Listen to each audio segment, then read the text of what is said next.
So today we're going to be talking about why being hyper specific is more relatable than just trying to relate to a broad audience of people. Yeah, Right? okay. Yes. Does that make sense? 100%. Rather than here's your how to increase your B2B sales, on Yeah. LinkedIn post, right?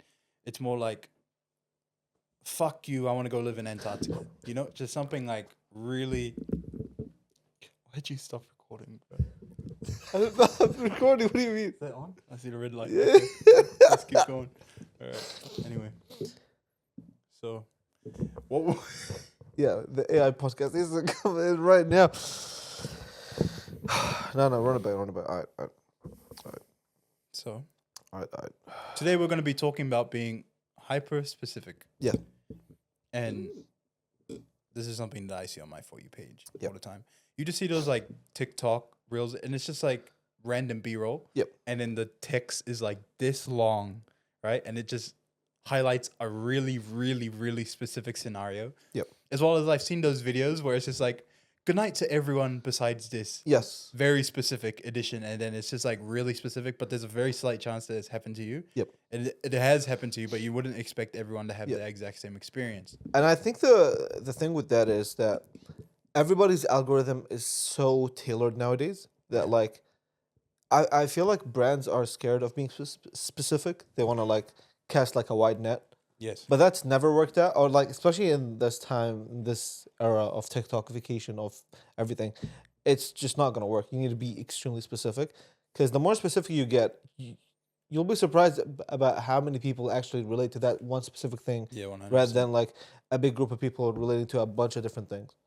I love videos like where it's reflecting on things that you did as a kid, Yeah. like dumb things that you just never think about, right? Yeah. What's like a really ultra specific moment that you in your life that you've done? Well, I think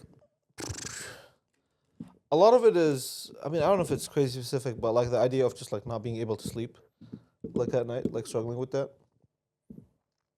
Yeah, there's What about you? It's pretty broad. Is it? I think a lot of people struggle to sleep. Okay, getting robbed at a gas station.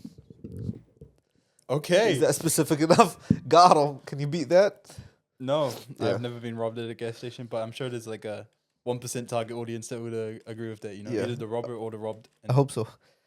If the robber's watching, get the fuck. The robber is tuning in. Yeah, and yeah. So I think the whole relatability thing is that like, it shouldn't be like, oh, we all had the same childhood. It should be like, oh, that like sadness of watching this one TV show at 2 a.m. kind of thing. Yeah, because it's just, I don't know. I feel like people nowadays have seen all the broadness of so many things, Yeah. It's kind of like Vine era. Yep. Back when everything was relatable, Yep. And it's just funny as a concept. But the relatability as a concept is so talked about and used nowadays. It's everything, It's all brands know that their brand has to be relatable, right? Yeah. But it's kind of like trying to take that step further, right? Yeah. I think you can also see it in memes. Memes are getting so specific nowadays. Yeah, Like it used to be like it's so funny when you can relate to something that's like so specific. It's so niche. Freaking funny. Like it used to be so broad. It used to be like troll face emojis, blah blah blah. Yeah. But now it's like buying a property in Egypt, and like, you know what I mean? Like, a lot of people wouldn't get that, but the people that do, it's like so specific that like, it feels good and it's kind of rewarding to be in the know. Yes, Kind of 100%. It feels like you're a part of a club where you didn't realize. And there's a lot of like videos I've seen where it'll be on something really specific, like did anyone else do this as a kid or something? Yeah. And then all the comments is like not one single original experience. Yeah, like, yeah. I can't believe everyone did the same thing too, just because we literally things that you wouldn't think are okay. This is gonna break your brain. Go. Everything that you've done as a kid, something that you think is extremely specific to yourself, I guarantee there's a million people who did the exact At same least thing. 1 million. Like, At least. At least 1 million people. Did you like shove the soap bar up your ass when you were in the shower? Okay. Nah. See, this is where we stop the podcast. Like, I don't know, something like really, really specific, right? Yeah. Guaranteed there will be people who did the exact same thing. right? Yeah. And I think some of the best brands that do that is like Duolingo. Yeah. Liquid Death has like a really cool language about speaking about hydration. Yeah. Like it's such a specific thing, and like they boil it down to like this like rock star hydration thing, and it's just like hits the nail on the head every single time.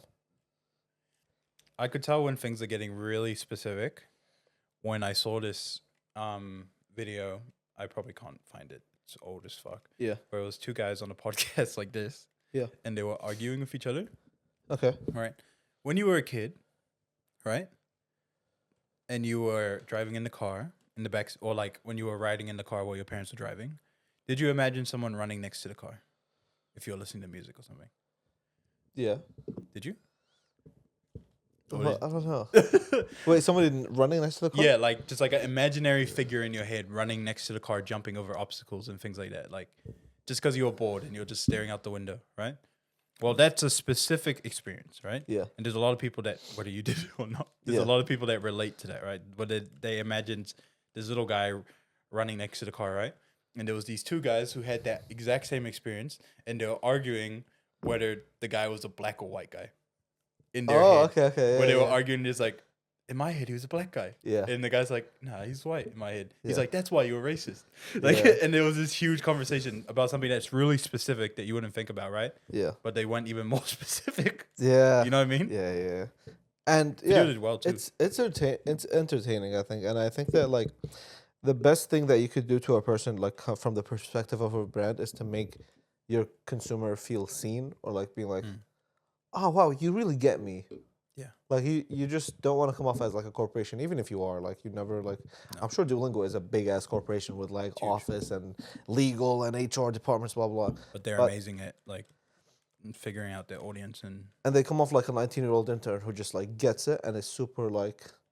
I remember it was so funny that symphony. I Meme? wanna be part of your sim, and then Duolingo post one was just like Duolingo birds diving in the ocean or something. It's just funny, like it was just because it's just really specific.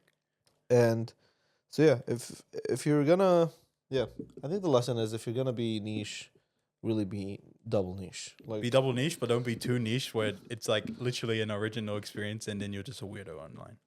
Yeah, there is a risk of that. Like, but how do like, you? Did anyone else do that? And then like everyone's like, nah, bro, just you.